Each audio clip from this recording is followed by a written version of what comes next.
Hi everyone, it's Gareth again from Big Game Bikes. Today I'm going to be installing Tannus Armour into these two wheels, and I'm going to show you how easy it is. So first things first, let's start off with the tools that you need. Okay, the one thing I would say about doing any mechanical work on your bike, rule number one, make sure that you've got everything you need to complete the project from start to finish. Number two, if you don't have a great deal of experience, if this is the first time you're working on a bike, you've got a phone, take pictures, take photographs of how things looked before you took them apart so that you know how they look when you put them back together. And that also means that you won't lose any pieces. So just be careful, take your time, and let's crack on. So let's have a look at the different bits and pieces that we're going to need to do this. Okay, so we've got our two Tannus Armour, front and rear. It doesn't matter which goes on the front or the rear. We've got our two replacement inner tubes. The package, the bundle that I sell, comes with the inner tubes. They are smaller than the standard inner tubes because the Tannus Armour does take up some space inside your tyres. You cannot use your original 4-inch tubes. You need new tubes. And then down here we've got a couple of tyre irons. The Allen key is to easily let some air out of the tyre. Happy days. And just the track pump. So that's all we need to get some Tannus Armour inserted into these two wheels. Right, let's get on with it.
And that's it.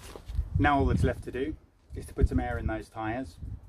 Normally run them at half the pressure that you were running your tyres at.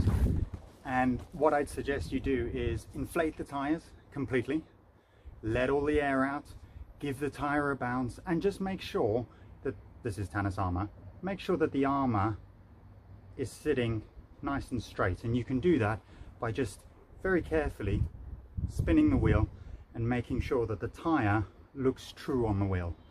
If it's not, no problem, let some of the air out, give the tyre a nice bounce, give it a little bit of a spin, check it again, and away you go.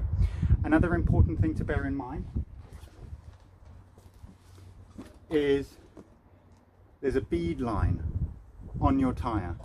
Make sure that that's nice and even all the way around, and that's going to tell you that your tyre is seated on the rim properly and you're ready to go. Any questions? Let me know in the comments below. I hope that helps show you how easy it is to puncture proof your tyres. Imagine doing that on the side of the road, or when it's raining, or you know, when you're out with your friends. The process we've just gone through there is pretty much the same as having to repair a puncture.